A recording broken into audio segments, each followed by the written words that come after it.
Welcome to Historical Legacies. Here, we dive into history's most intriguing stories, unraveling mysteries and uncovering truths from the past. Subscribe to join our journey through time's greatest moments.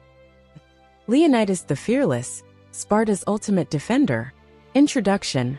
Leonidas I, the legendary warrior king of Sparta, stands as one of history's most enduring symbols of courage, sacrifice, and defiance against overwhelming odds.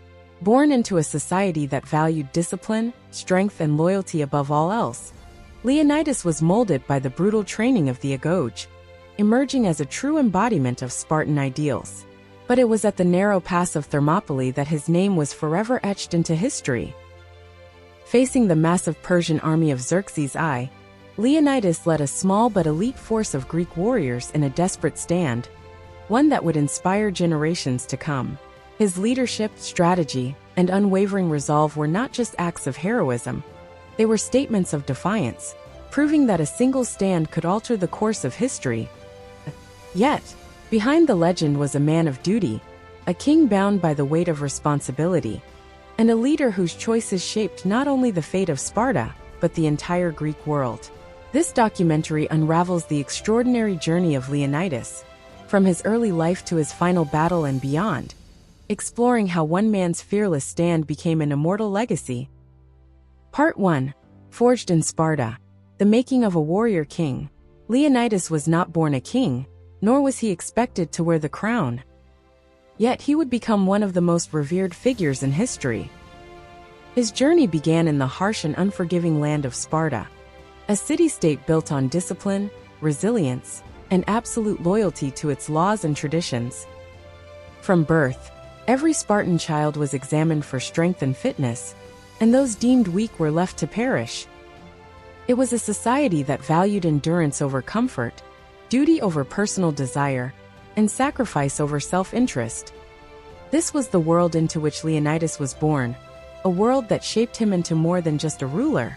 It made him a warrior. Unlike most future kings, Leonidas was not originally destined for the throne.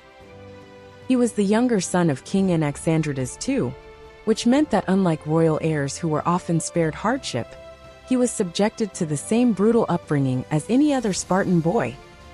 He entered the agoge, Sparta's famed military training system, where boys as young as 7 were taken from their families and placed in communal barracks. There, they were trained to survive through hunger, exposure to the elements, and constant physical challenges. Comfort was a weakness, and pain was merely a test of endurance. Leonidas learned to fight, not as a noble who would command from a distance, but as a soldier who stood shoulder to shoulder with his comrades. The agoge was designed to break the weak and harden the strong.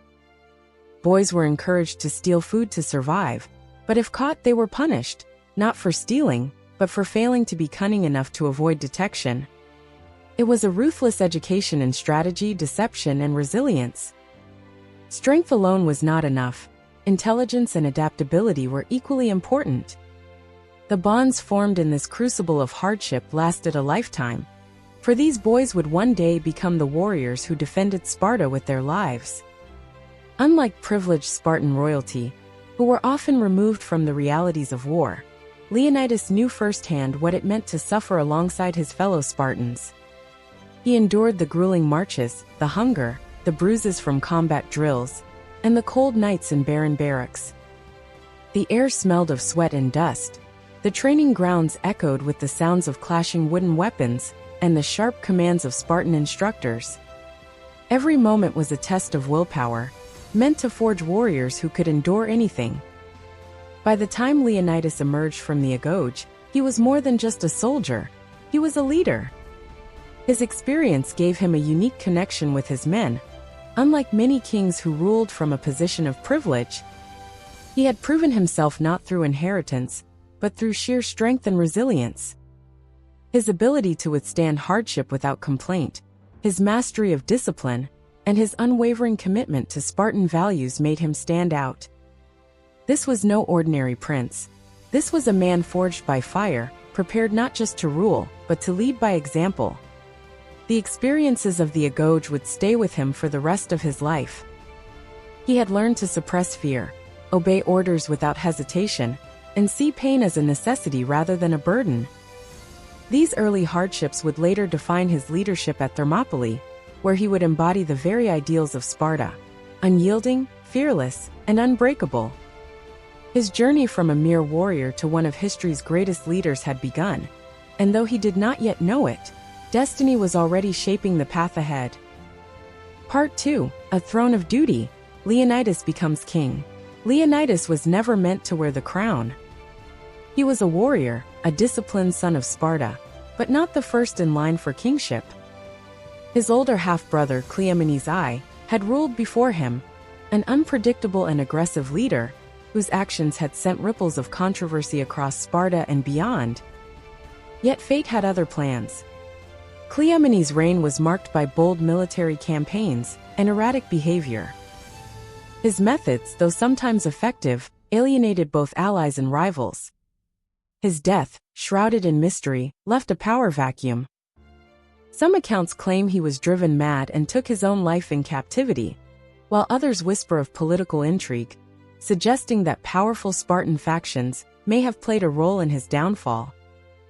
Whatever the truth, Sparta suddenly found itself without an agoge king, and Leonidas, once a warrior in the shadows, now stood at the forefront of history. Sparta's system of governance was unlike any other in Greece. It was not a kingdom ruled by a single absolute monarch, but a dual kingship where two royal bloodlines, the Agiads and the Eurypontids, shared power. This balance ensured no one ruler could dominate, but it also meant that securing authority was never simple. When Leonidas ascended the throne, he was not just stepping into power, he was stepping into a system that required him to prove his worth, not only as a king, but as a warrior first. His legitimacy was strengthened by his marriage to Queen Gorgo, the daughter of Leonidas I. But Gorgo was no mere political tool. She was intelligent, fiercely independent, and one of the rare women in history recognized for her sharp mind and counsel. She had already advised her father during his reign, and now, as Leonidas' queen, she would become a trusted advisor in matters of war and strategy. Together, they formed a formidable pair, one that understood the weight of kingship and the responsibilities that came with it. Leonidas' rise came at a critical moment. Sparta was not just navigating internal power shifts, it was standing at the edge of a greater storm. Beyond the lands of Greece, the Persian Empire loomed, a force of unparalleled might, led by King Xerxes I.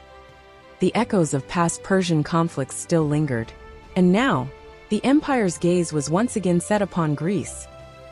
Leonidas knew that his reign would not be defined by politics alone.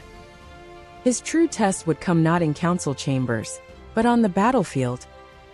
Unlike kings who ruled from a throne, Spartan rulers were expected to lead from the front.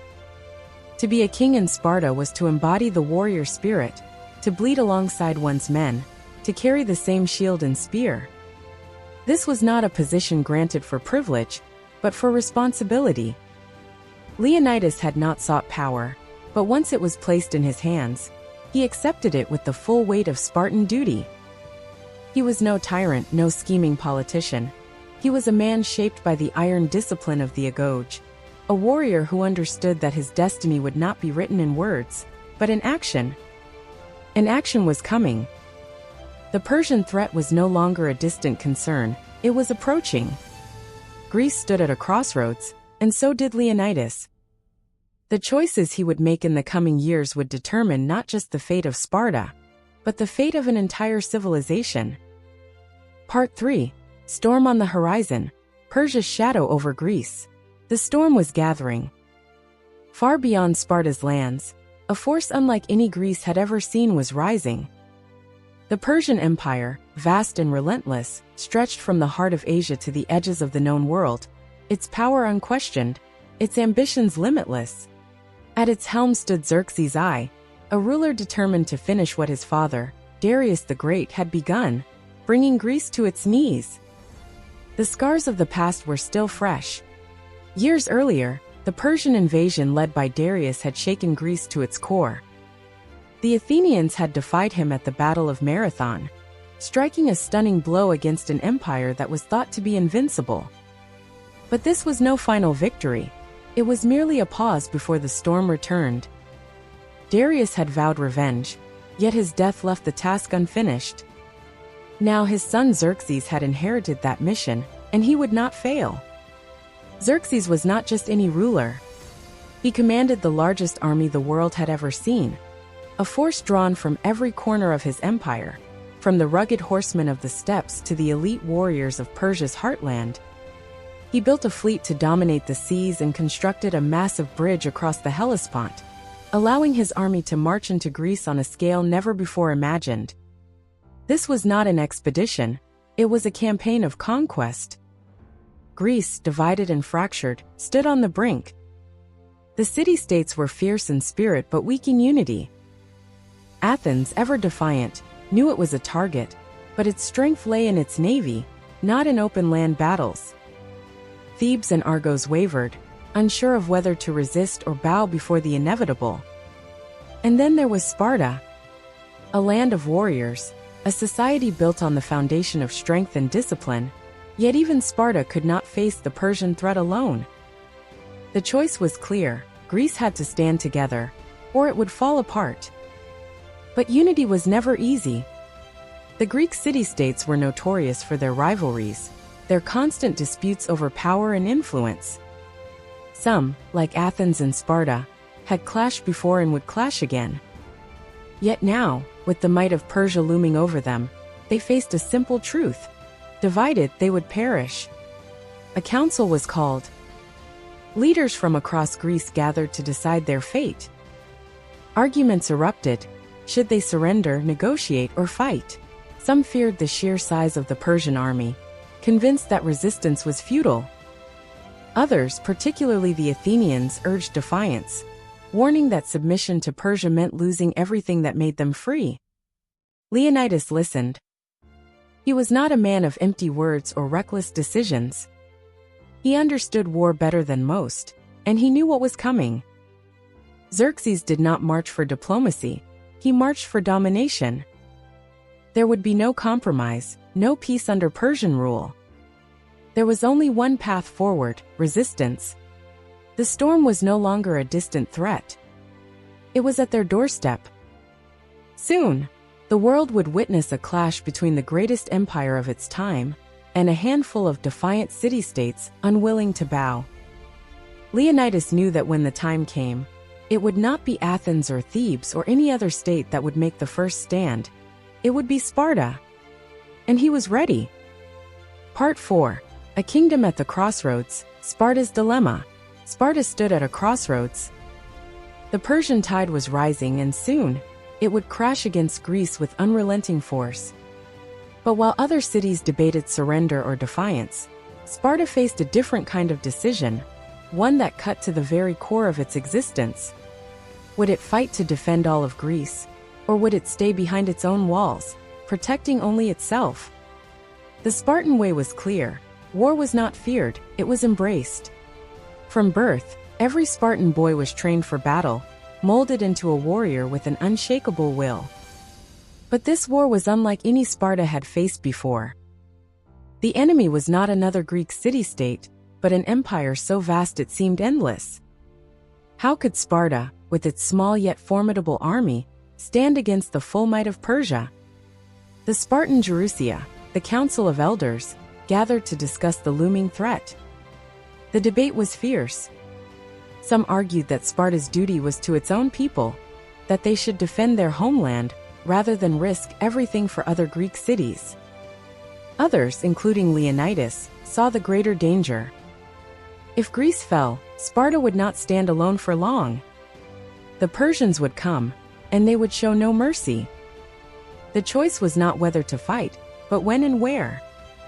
The question of unity haunted them. Could the fiercely independent city-states of Greece truly come together against a common enemy? The Greeks were known for their rivalries, their endless feuds over power and land. Athens and Sparta, the two greatest military forces in Greece, had long distrusted each other. Yet now, the survival of Greece itself depended on their cooperation. Leonidas knew that waiting would be fatal. If Sparta hesitated, Persia would crush them one by one. But there was another obstacle: Sparta's laws. According to the strict traditions of their society, the Spartan army could not go to war during the sacred festival of Carnea, a time when military campaigns were forbidden. To defy this law was unthinkable, yet to obey it meant leaving Greece defenseless at its most vulnerable moment. The pressure mounted. Messengers arrived with reports of the Persian advance. Cities were falling, and fear spread like wildfire. Some Greek states, including Thebes, had already begun to submit to Xerxes, choosing survival over defiance. Time was running out. Leonidas saw only one solution. If Sparta could not send its full army, then he would lead a small force, one that could move swiftly, hold a critical pass, and delay the Persians long enough for the rest of Greece to prepare. It was a gamble, a mission that could mean certain doom. But if successful, it could change the course of history. The decision was made. Leonidas would march. Not with Sparta's full strength, but with a hand-picked force of warriors who understood the cost of this mission. They would not be fighting for victory, they would be fighting for time for Greece, for something far greater than themselves. The path was set. Sparta had chosen its fate.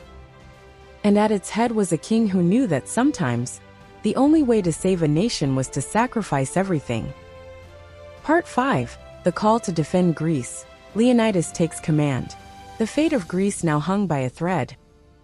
The Persian Empire, with its immense armies and boundless resources, was advancing, leaving behind cities either reduced to submission or wiped from existence. For the Greek world, there was no middle ground. Either they would stand together, or they would fall separately. And in this moment of crisis, all eyes turned to Sparta. The Persian king Xerxes had sent envoys demanding submission. Many Greek city-states hesitated, unsure of whether to resist or surrender. But Sparta had no such doubts. To bow to an invader, no matter how powerful, was unthinkable. Yet, Sparta's unique military laws made immediate action difficult. With the sacred festival of Carnea underway, and the Olympic Games approaching, traditional customs forbade launching a military campaign. The ephors, the 5 powerful magistrates who oversaw Sparta, were hesitant to defy tradition, even in the face of an existential threat.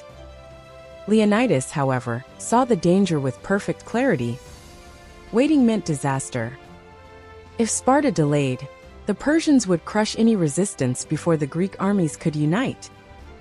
He stood before the Gerousia and the ephors, arguing not for Sparta's survival alone, but for the defense of all Greece. If they failed to act, the very essence of their world, Greek freedom, autonomy, and way of life, would be lost. Sparta could not stand idle, while the Persians reshaped the land in their own image. After much deliberation, a compromise was reached. While Sparta's full army would not march, a smaller elite force would be sent to block the Persian advance. And leading them would be Leonidas himself. He would take 300 of his most experienced warriors, each one a battle-hardened Spartan with an unbreakable will. But they would not go alone. Allied Greek forces, though far smaller than Persia's overwhelming legions, would join them. The goal was not to achieve outright victory, but to delay, to weaken, to send a message that Greece would not surrender without a fight.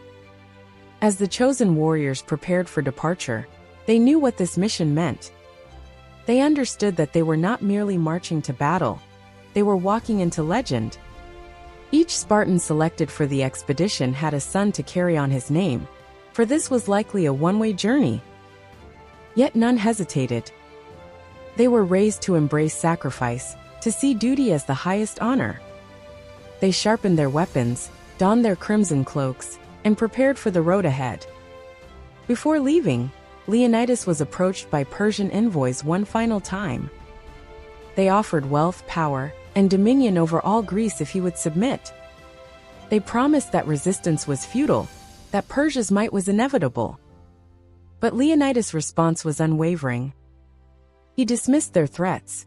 knowing that some battles were not about winning or losing, but about standing firm against tyranny, no matter the cost. With Sparta's blessing and the hopes of Greece resting upon them, Leonidas and his warriors departed. Their destination was the narrow pass of Thermopylae, a place where terrain could balance the overwhelming numbers of their enemy. There, they would make their stand. There, history would be written. The march had begun. The Spartans were going to war. And the world would never forget what was about to unfold. Part 6. The Road to Thermopylae, a king's bold strategy. Leonidas and his 300 Spartans marched forward, their crimson cloaks flowing behind them, their shields glinting under the sun.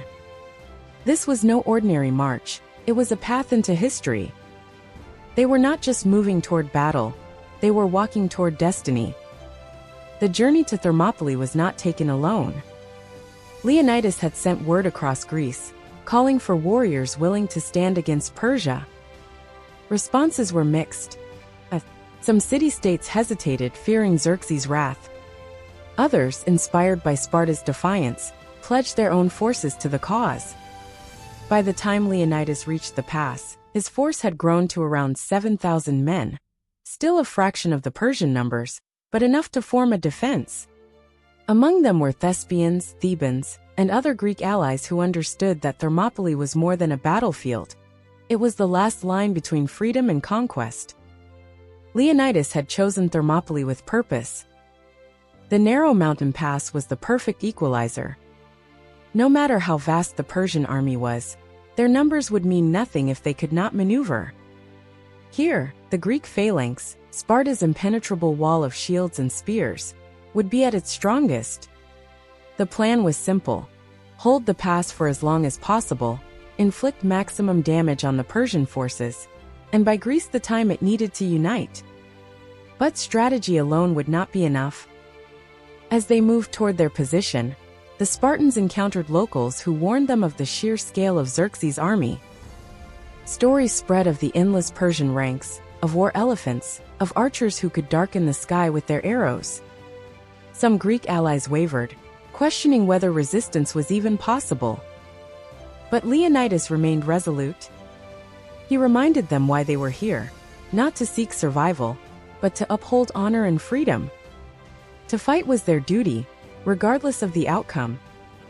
The Spartans set up camp and fortified their position. The days before battle were spent preparing, sharpening weapons, reinforcing defenses, and waiting. But unlike their allies, the Spartans showed no fear. To them, war was not a moment of dread, it was a calling. They trained, joked, and carried themselves with the same discipline they had their entire lives. Even as Persian scouts arrived to assess the Greek position, the Spartans displayed complete confidence. According to legend, when Persian messengers reported that their army was vast enough to block out the sun with their arrows, a Spartan soldier simply responded, "Then we shall fight in the shade." Leonidas himself knew what was coming. He was aware that this was likely his last stand. But he had accepted his role in this great struggle. The Spartans would hold the pass, no matter the cost. If they could resist long enough, it might change the course of the war. And if they fell, their sacrifice would ignite Greece's resolve. The Persians were approaching. Soon, the clash of shields, the roar of warriors, and the fury of battle would consume Thermopylae. But for now, there was only silence. The calm before the storm.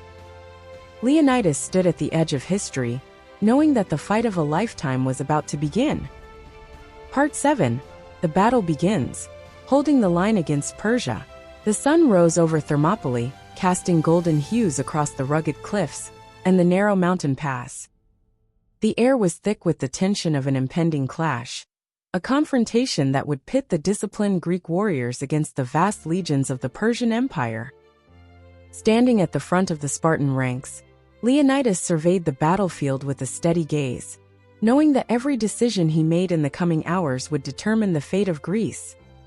The Greek forces, numbering around 7,000 men from various city-states, had taken their positions. At the core of the defense stood the 300 Spartans, each one handpicked for his skill, endurance, and unshakable loyalty to his king. They locked their shields, forming an impenetrable phalanx, spears poised forward, bodies tense yet unwavering. Against them stretched the Persian host, an army so vast it seemed to swallow the land itself. Tens of thousands of soldiers, banners waving, war drums pounding like an oncoming storm. The sheer scale of Xerxes' forces would have broken the spirit of any ordinary army. But these men were Spartans. Before the first sword was drawn, an envoy from Xerxes approached the Greek lines. He bore a message of surrender. Lay down your weapons, submit to the great king, and be spared. The Persian ruler, confident in his overwhelming superiority, offered them a chance to live. But Leonidas, embodying the defiance of his people, responded with words that would be remembered for centuries. Come and take them. It was not just a refusal, it was a declaration of war. With a deafening cry, the first wave of Persian soldiers surged forward. They rushed the Greek phalanx, expecting to overpower the smaller force through sheer numbers. But as soon as they collided with the Spartan wall, they found themselves unable to break through. The narrow terrain worked in favor of the defenders. The Persians, unable to outflank the Greeks, were forced into a tight corridor where their numerical advantage was nullified. The Spartans, using their superior training and cohesion, struck with deadly efficiency. Wave after wave of Persian infantry was repelled. The Spartans stood firm, their shields absorbing the impact of incoming blows, their spears finding gaps in enemy armor. The front lines moved as one, rotating in formation to keep fresh warriors at the forefront while the weary fell back to recover. This was not just a battle of strength, it was a battle of discipline, precision, and relentless endurance. Seeing his ordinary troops fail, Xerxes ordered his elite warriors, the immortals, to advance. Dressed in black robes, their faces masked, these soldiers were the best the Persian Empire had to offer. They moved in eerie silence, their reputation alone enough to intimidate most foes. But the Spartans were unfazed. When the immortals clashed with the Greek phalanx, they found themselves met with equal ferocity. The Spartans, using their short swords and unmatched combat training, countered every maneuver, cutting down the so-called invincible warriors. The Persian dead began to pile up. The battlefield was a testament to Greek resilience. Every charge had been answered, every assault repelled. Xerxes, watching from his elevated throne, grew restless. He had never imagined such resistance. His army was supposed to crush these warriors within hours, yet the Spartans remained unbroken. For 2 relentless days, the Greeks held the pass. Each time the Persians charged, they met the same unyielding wall of bronze and steel. Their soldiers grew weary, hesitant, their morale shaken. They had never encountered an enemy like this, warriors who fought not for conquest or wealth, but for duty, honor, and the survival of their people. But as the second day neared its end, a shadow loomed over the battlefield. A secret was about to be revealed, a betrayal that would shift the balance of power. The Spartans had held firm, proving their unmatched prowess against an empire. But now, in the darkness, a new threat was making its way through the mountains, a path that could turn victory into tragedy. Part 8. The Mind of a Tactician. Strategy in the face of overwhelming odds. Leonidas stood amidst his warriors, his mind calculating every move, every possibility. The Persians had launched wave after wave of attacks, yet the Greek phalanx held strong. But this was no ordinary battle. It was a battle of endurance, deception, and tactical brilliance. And Leonidas, though outnumbered beyond measure, had turned the narrow pass of Thermopylae into a fortress of Greek defiance. The terrain was his greatest weapon. The hot gates, as the pass was called, funneled the enemy into a narrow choke point where their sheer numbers were rendered useless. Here, the Greeks did not fight thousands at once. They fought only those who could fit through the pass at any given time. The strategy was simple but devastatingly effective. While Persian forces stretched endlessly beyond the horizon, only a fraction could engage at once. allowing the Spartans and their allies to fight in small, controlled skirmishes. The phalanx formation, perfected over generations, made each Greek warrior an impenetrable piece of a greater machine. But Leonidas knew that brute strength alone would not be enough. The Persians, relentless and well-supplied, would keep coming, adjusting their tactics, searching for weaknesses. To counter this, the Greeks adapted. The first assaults had been met with long spears and unwavering shields, forcing the Persians into retreat. When the immortals were sent in, the Spartans shortened their weapons, switching to close combat swords, slicing through the enemy's lighter armor. The constant shifting of tactics ensured that Persia could never predict what lay ahead. Xerxes, furious at the mounting losses, sought to break the Greeks through intimidation. He sent emissaries once more, offering wealth, power, even kingship over all of Greece if Leonidas would surrender. Yet the Spartan king remained unmoved. To him, this was not merely a battle, it was a stand for all of Greece, a refusal to bow to tyranny, a lesson in defiance that would echo through the ages. As the battle raged on, Leonidas used deception to control the battlefield. At times, the Greeks would feign retreat, drawing Persian forces deeper into the narrow pass. Believing they had gained the upper hand, the Persians charged forward, only to be met with sudden counterattacks, trapping them between the cliffs and the Spartan phalanx. Confusion spread through the enemy ranks as their formations broke apart, giving the Greeks the advantage time and time again. But despite his brilliance, Leonidas was a realist. He knew that victory in the traditional sense was impossible.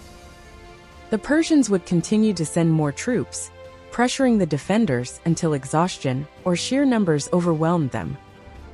Every decision he made was not about survival, it was about delaying the enemy, buying Greece enough time to prepare. His goal was not just to hold Thermopylae, but to ensure that all of Greece was ready for the greater war that lay ahead. Yet even as he strategized, a new threat emerged, not from the battlefield, but from the mountains. A secret was on the verge of being revealed, a betrayal that could undo everything Leonidas had worked for. He had accounted for many things, Persian tactics, shifting battle strategies, the morale of his men, but he had not accounted for treachery from within. The battle was far from over, but the tide was about to change. A shadow moved through the hills, guiding the enemy toward a path unknown to the Greeks. And as the dawn approached, the fate of Thermopylae was about to take a devastating turn. Part 9, Betrayal Within, the path that changed everything. The Spartans had held Thermopylae for days, defying the might of the Persian Empire. Their unbreakable phalanx had repelled wave after wave, and Xerxes, growing frustrated, was running out of patience. But as dawn broke, the tide of battle shifted, not by brute force but by treachery. A betrayal that would change the course of history had begun to unfold. Ephialtes, a Greek from the region, had watched the battle from afar. He was no warrior, nor did he share the unyielding Spartan code. Whether motivated by fear, greed, or a desire for favor from the Persian king, he made a decision that would seal the fate of Leonidas and his men. He approached the Persian camp under the cover of darkness, offering Xerxes something more valuable than any soldier or weapon, the knowledge of a hidden mountain path. This route, known only to the locals, bypassed the hot gates and led directly behind the Spartan position. The pass was lightly guarded, for the Greeks believed the terrain was protection enough. They had not accounted for betrayal. Xerxes, seizing the opportunity, wasted no time. He dispatched his elite Persian immortals, ordering them to move swiftly through the concealed path. The plan was devastating in its simplicity. While the Spartans and their allies held the front line, this new force would descend upon them from behind, trapping them between two armies with no escape. It was a masterstroke, not of strategy, but of treachery. Meanwhile, in the Spartan camp, Leonidas sensed something was amiss. The night had been too quiet, the enemy too still. Then, reports arrived. Greek scouts stationed in the hills had spotted movement, a force snaking through the mountains. Realization struck instantly. He had been betrayed. The pass he had relied upon was no longer secure. The enemy would soon be upon them from both sides. The choices before Leonidas were grim. He could order a retreat, attempting to lead his forces back to safety. But that would mean abandoning Thermopylae and allowing the Persians to march unopposed into the heart of Greece. Or he could stay, knowing full well that to fight on meant certain doom. It was not a question of victory anymore. It was a question of honor, of defiance, of making their last stand matter. The decision was made. Leonidas called a war council, informing his allies of the situation. Some, like the Thespians, chose to stay, knowing their fate was sealed. Others, including the majority of the Greek forces, were ordered to retreat, to carry word of what had happened, to prepare the rest of Greece for what was to come. He would not let their sacrifice be in vain. As the Persians advanced, Leonidas stood tall. He had known from the beginning that Thermopylae was not about survival. It was about something greater. Now, as the final hours approached, he and his men would etch their defiance into history. The Spartans had one last battle to fight, one final moment to show the world what it meant to stand unshaken in the face of impossible odds. The end was near. But before the last sword was drawn, before the final charge, Leonidas would ensure that their names would never be forgotten. Their stand at Thermopylae was no longer just a battle. It was about to become legend. Part 10, The Last Stand, Leonidas and his 300. The sun rose over Thermopylae, casting its golden light over a battlefield soon to be remembered for eternity. The Spartans, battered but unbowed, stood in their ranks, their shields locked, their spears steady. They had fought relentlessly for days, holding the Persians at bay, but now the walls were closing in. The hidden mountain pass had been compromised, and the Persian immortals were descending from behind. There would be no escape. This was to be their final stand. Leonidas looked over his men. These were not soldiers merely following orders. They were warriors bound by a sacred duty, each one prepared to meet his fate with unwavering resolve. The Thespians, who had chosen to remain despite knowing what lay ahead, stood shoulder to shoulder with the Spartans. For them, retreat was not an option, surrender unthinkable. They would face what was coming as free men, not as conquered subjects. Xerxes, now certain of his imminent victory, sent an emissary one last time. He offered Leonidas and his men a chance to lay down their arms, to bow before the Persian king and be spared. The Spartan king's response was as defiant as ever. They would not submit. They would not yield. Their legacy would not be one of surrender, but of defiance, of standing firm even when the odds were insurmountable. With a roar, the Persian army surged forward. The Spartans met them head-on, their spears striking true, their shields unbreakable. They fought with the fury of men who knew their time was short, each warrior determined to take as many enemies as he could before the inevitable. The pass, once a narrow advantage, now became a cage, but they would not allow themselves to be cornered without a fight. The battle was unlike any before it. The Persians, emboldened by their advantage, sought to overwhelm the Spartans through sheer numbers, yet every charge was met with steel. The phalanx held for as long as it could, but as weapons shattered and exhaustion set in, the line began to thin. One by one, the warriors fell, but never did they break. Even in their final moments, they stood resolute, refusing to give their enemy the satisfaction of fear. Leonidas fought at the front, leading by example, his spear cutting through the enemy ranks. He knew his end was near, but he did not waver. To the very last breath, he fought as a Spartan should, with honor, with defiance, with the unbreakable spirit of a warrior king. As the last of his men fell around him, the battlefield grew silent for a moment. The Persian army, despite its vast numbers, had witnessed something extraordinary, a force that refused to kneel, that met its fate with unshakable pride. And then it was over. Thermopylae was lost, but in that loss, something greater had been won. A legacy had been forged, an example set for all of Greece. Though Leonidas and his warriors had fallen, their sacrifice was not in vain. Their stand would echo through the ages, inspiring generations to come. The Spartans had made their mark on history, not through conquest, but through resistance, through courage, through an unyielding refusal to bow. Part 11, A Warrior's Sacrifice, the final moments of a king. The battlefield stood on the edge of silence, broken only by the distant sounds of marching soldiers and the crackling of torches in the fading light. The Spartans, though weary and battered, remained standing, their ranks diminished but their resolve unshaken. Leonidas, at the heart of his warriors, clutched what remained of his broken spear, his gaze fixed on the enemy that surrounded them from all sides. The moment of reckoning had arrived. He had always known this was a battle they would not return from, yet his purpose had never wavered. His death and that of his warriors would not be in vain. The Persian forces, led by Xerxes' elite immortals, encircled the last Spartans, forming an impenetrable wall of gleaming bronze and iron. The great king himself watched from a distance, his patience worn thin. This was not the swift victory he had anticipated. Leonidas had cost him precious time, resources, and the illusion of his army's invincibility. Now he demanded an end to this defiance.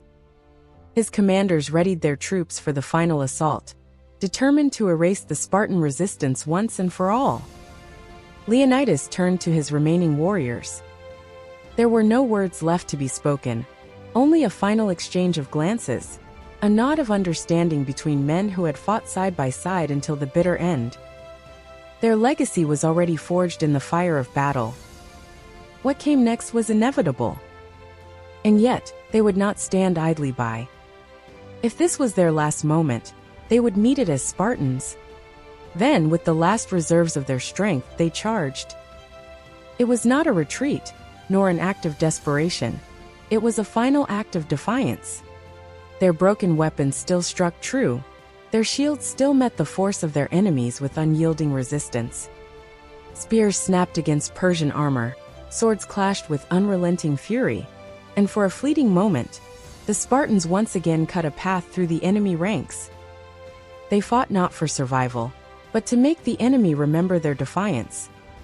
But sheer numbers were an unrelenting force. The immortals pressed forward, their lines never breaking, overwhelming the Spartans with wave after wave of relentless assault. One by one, the warriors of Sparta fell, their shields slipping from their grasp, their bodies collapsing under the weight of exhaustion and injury.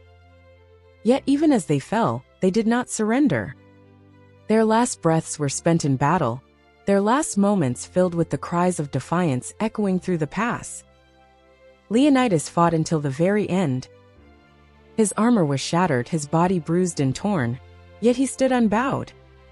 A Persian spear found its mark, piercing his side, yet he did not fall. Another followed, then another. But still he stood, his grip on his sword unwavering. It was not until he had nothing left to give that he finally collapsed, his body falling among his warriors, his spirit unbroken. The silence that followed was deafening. The battlefield, once alive with the thunder of combat, now lay still. The Spartans were gone, but their defiance had been immortalized in that final moment. The Persians had won the battle, but the victory felt hollow. Even in death, Leonidas had left his mark. Xerxes, furious and humiliated by the resistance he had faced, ordered the body of the Spartan king to be found. His men, fearing the wrath of their ruler, obeyed without question. Leonidas' body was taken, desecrated, and displayed as a warning to all who would dare stand against Persia. But the warning had the opposite effect. Instead of striking fear into the hearts of the Greeks, it ignited a fire within them. Across the city-states, Leonidas' sacrifice became a rallying cry, his name whispered with reverence, his courage remembered in defiant whispers. Thermopylae was not the end. It was only the beginning.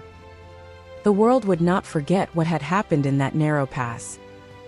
The sacrifice of Leonidas and his warriors had not been for nothing. The war against Persia was far from over, and the Greeks, now united by a common cause, would rise in the face of adversity. The spirit of Sparta, the spirit of defiance, would live on. Part 12, Aftermath of Valor. The world reacts to Thermopylae.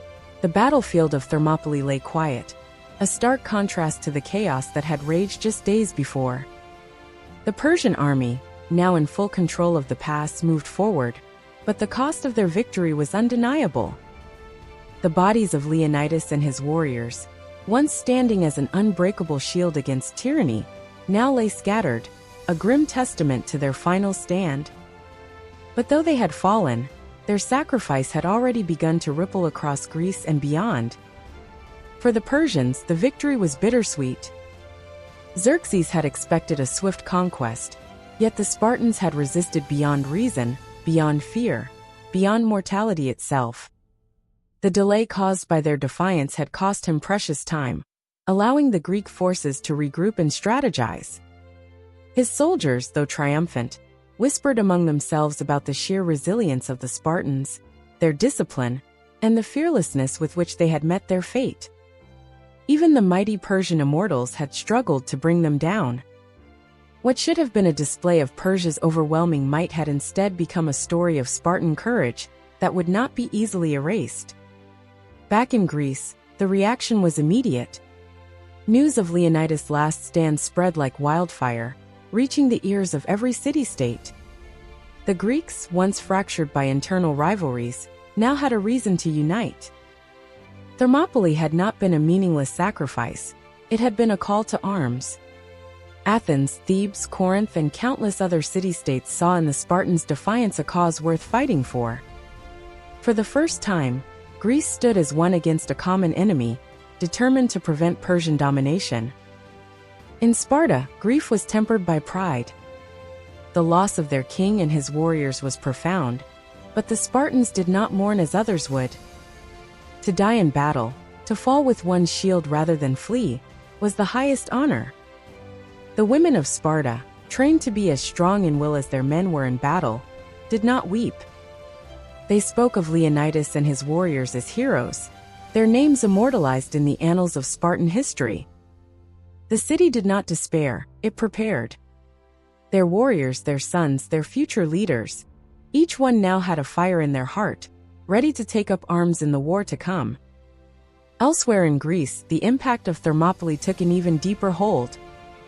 Athens, under the leadership of Themistocles, recognized the strategic brilliance behind Leonidas' sacrifice. The time bought at Thermopylae had given Athens the opportunity to prepare for the coming naval confrontation at Salamis. Themistocles urged the Athenians to see Thermopylae not as a defeat, but as a necessary stand that had allowed Greece to set the stage for a counterattack.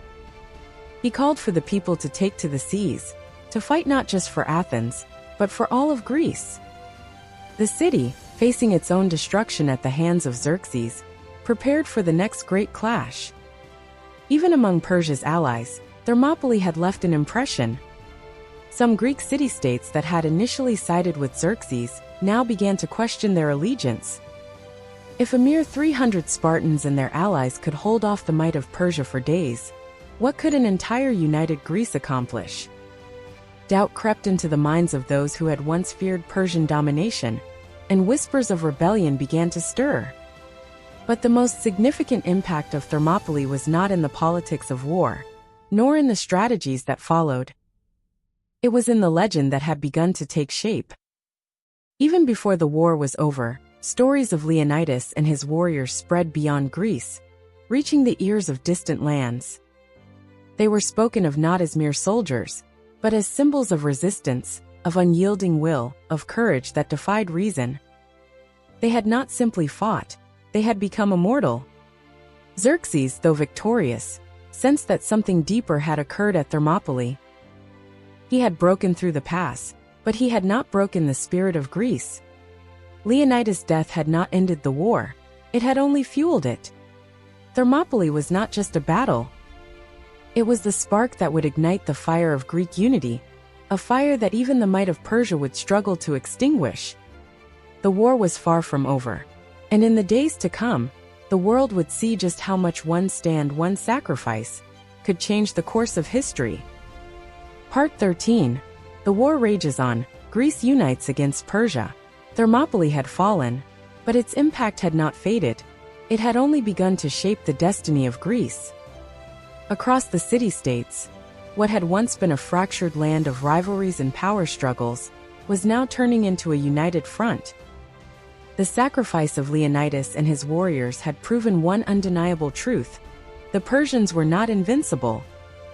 If a few hundred Spartans and their allies could hold back Xerxes' vast army, then an entire unified Greece had the power to drive them back. Xerxes, emboldened by his victory at Thermopylae, pushed deeper into Greek territory. His massive army marched south, his fleet controlling much of the Aegean Sea, and his forces seemed unstoppable. Athens, knowing it could not withstand the full force of the Persian invasion, made a drastic decision. Themistocles, the mastermind of Athenian strategy, ordered the city to be evacuated. Its people, men, women, and children, abandoned their homes, fleeing to the nearby island of Salamis and other safe havens. Xerxes, believing Athens had surrendered, burned the city to the ground, reducing the great temples and streets to ashes.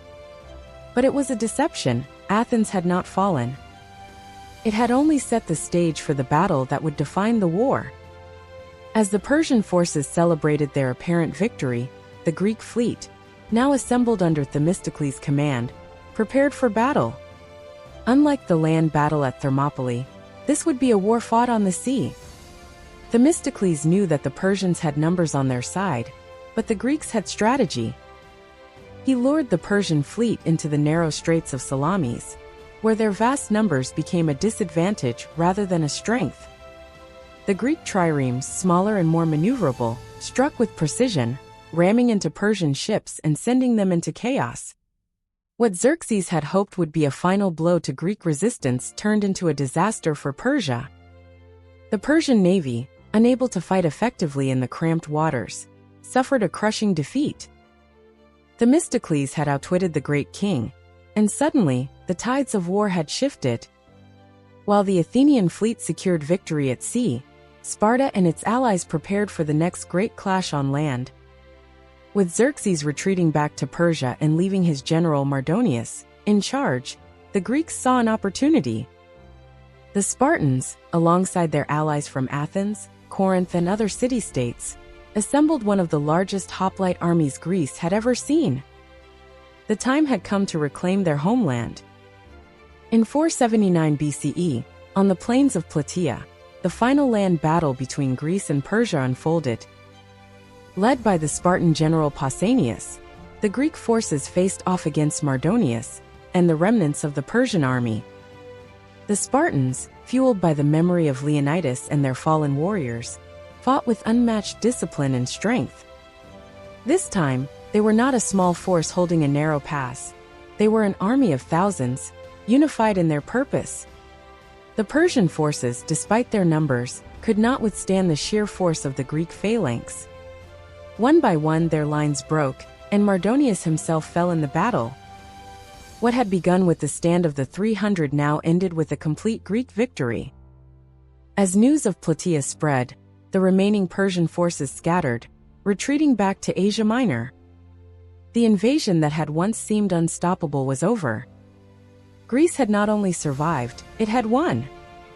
The Persian threat, which had loomed over the land for years, was finally repelled. And while the war was over, its impact would last for generations. The unity forged in battle did not dissolve with victory.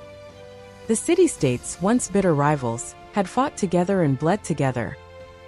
The spirit of Greece had been transformed. No longer just independent powers vying for dominance, they had proven that when united, they could stand against even the greatest empire the world had ever seen. Though their internal conflicts would return in the years to come, the memory of their triumph over Persia would remain an eternal source of pride. And at the heart of it all stood the memory of Leonidas and his warriors. Their sacrifice had not been in vain. It had ignited a fire that led to the salvation of Greece. Though they had fallen at Thermopylae, their defiance had lived on, shaping the course of history and proving that courage, honor, and unity could turn the tide against even the most formidable of enemies. Part 14. Leonidas' Legacy, the Myth and the Man. Leonidas had fallen, but his name had not. His story had already begun transforming from history into legend, whispered in every Spartan hall, carved into monuments, and woven into the very identity of Greece. But who was Leonidas beyond the battlefield? Was he simply the warrior king who stood against Persia, or was his legacy something far greater? In the immediate aftermath of the war, Sparta honored him in the only way they knew how, with silence and unwavering pride. His sacrifice was not openly mourned, it was celebrated as the highest example of Spartan duty. The fallen king was not a man to be pitied, but a warrior who had achieved the ultimate glory. For Sparta, he had set the standard. His unwavering discipline, fearlessness, and devotion to his people became the very essence of what it meant to be a Spartan.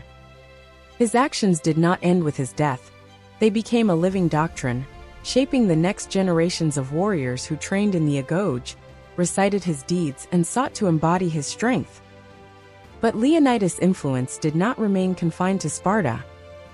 Across Greece, his name echoed as a symbol of resistance, defiance, and the power of a few standing against many. His stand at Thermopylae became a rallying cry, proving that numbers alone did not determine the fate of nations. The Greeks, who had once been divided by politics and rivalries, now saw themselves as part of something greater, something worth defending at any cost. The unity forged in battle would not have been possible without the fire Leonidas had ignited. Over the centuries, the myth of Leonidas continued to grow. He was no longer just a historical figure. He became a legend, his deeds passed down through stories that blurred the line between fact and heroism. The details of Thermopylae were retold with ever-increasing grandeur. The number of Spartans seemed to shrink, while the number of Persians seemed to grow, making the defiance even more extraordinary. But the core of the story remained the same. Leonidas stood when others would have fled, and that act of defiance changed history. Even beyond Greece, Leonidas' influence stretched far and wide. The Roman Republic, built upon ideals of discipline, strength, and duty, admired Sparta and its warrior culture. Roman generals studied his tactics, his discipline, and the philosophy of self-sacrifice for the greater good. Centuries later, Renaissance thinkers and military leaders would look back at his story as the embodiment of courage against overwhelming odds. His name found its way into literature, art, and philosophy, becoming an immortal symbol of defiance. But what would Leonidas himself have thought of his legacy? He had never sought fame. He had simply done what he believed was his duty. To him, the greatest honor was not in being remembered, but in knowing that he had upheld the Spartan way to the very end. He had led by example, shown what it meant to live and die as a Spartan king, and left behind a standard of leadership that would never be forgotten. Yet, history is never without contradictions. While Leonidas is often seen as the ultimate Spartan, his story also highlights the complex realities of his world. Sparta's rigid discipline, while legendary, came at a cost, one of suppression, sacrifice, and an unwavering code that left no room for weakness. Leonidas lived by this code, but he was also a man who made choices beyond pure obedience. His decision to stay at Thermopylae was not just Spartan law, it was a conscious choice, an act of leadership that defied expectations. He understood that his death would mean more than his survival. In that moment, he was not just a warrior, he was a symbol. Leonidas was both man and myth, both history and legend.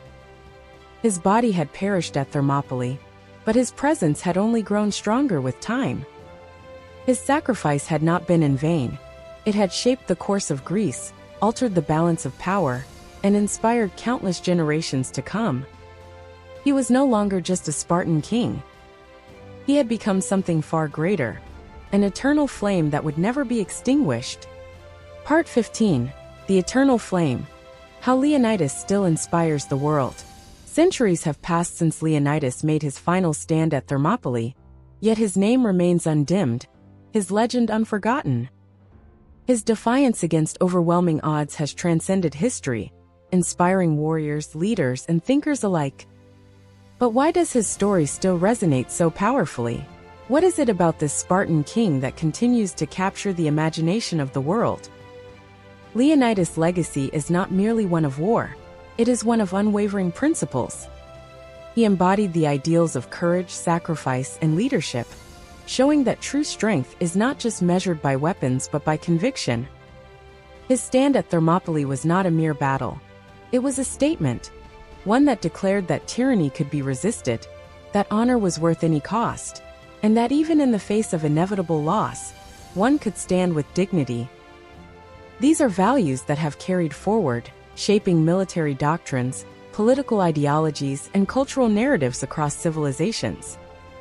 His influence can be found in the ancient world and beyond. The Romans admired the Spartans, and their disciplined military tactics and governance bore traces of Spartan ideals. Medieval knights, bound by chivalry, saw in Leonidas the ultimate example of selfless heroism. Even in modern times, his story is studied in military academies as a case study in leadership under extreme conditions, teaching officers that strategy, morale, and personal example can determine the course of history. But Leonidas' legacy extends beyond the battlefield. His tale has been immortalized in literature, art, and cinema, where he is portrayed as the epitome of bravery. From the ancient historian Herodotus to Renaissance thinkers and contemporary storytellers, his defiance at Thermopylae is retold as one of history's greatest last stands. His story has been sculpted into statues, painted onto canvases, and adapted into films, reminding new generations of the power of resilience. Yet, while the legend of Leonidas has grown grander over time, it is essential to remember the man behind it. He was not seeking eternal fame. He was fulfilling his duty as a Spartan king, standing by his warriors because he believed in something greater than himself. He had the opportunity to retreat, yet he chose to stay, not because he sought death, but because he understood that his sacrifice would ignite something far more significant, a spirit of unity and resistance that would outlive him. And indeed it did. The fire of Thermopylae did not end with Leonidas. His actions helped solidify Greek unity, leading to the eventual defeat of Persia and the rise of a civilization that would shape philosophy, democracy, and art for millennia. His sacrifice was not just for Sparta, it was for Greece, for freedom, and for an ideal that would inspire movements and revolutions long after his time. Even today, Leonidas remains a symbol. His story is evoked in times of struggle, reminding the world that even when the odds are insurmountable, standing firm can change the course of history. His name is synonymous with fearlessness. His words echo in the hearts of those who refuse to surrender, and his spirit endures in every act of defiance against overwhelming power. He may have fallen on the battlefield, but in the minds of those who still draw strength from his legacy, Leonidas stands eternal. And so the flame of Sparta burns on. The warrior king who once stood at the hot gates, refusing to yield, has never truly left the world. His legend, forged in the heat of battle, remains unbroken, a beacon of courage, a testament to the power of conviction, and a reminder that even in the darkest hour, a single stand can light the way for generations to come. Thanks for tuning in to Historical Legacies. If you enjoyed this dive into history, please like, subscribe, and share. Join us next time for more fascinating stories from the past.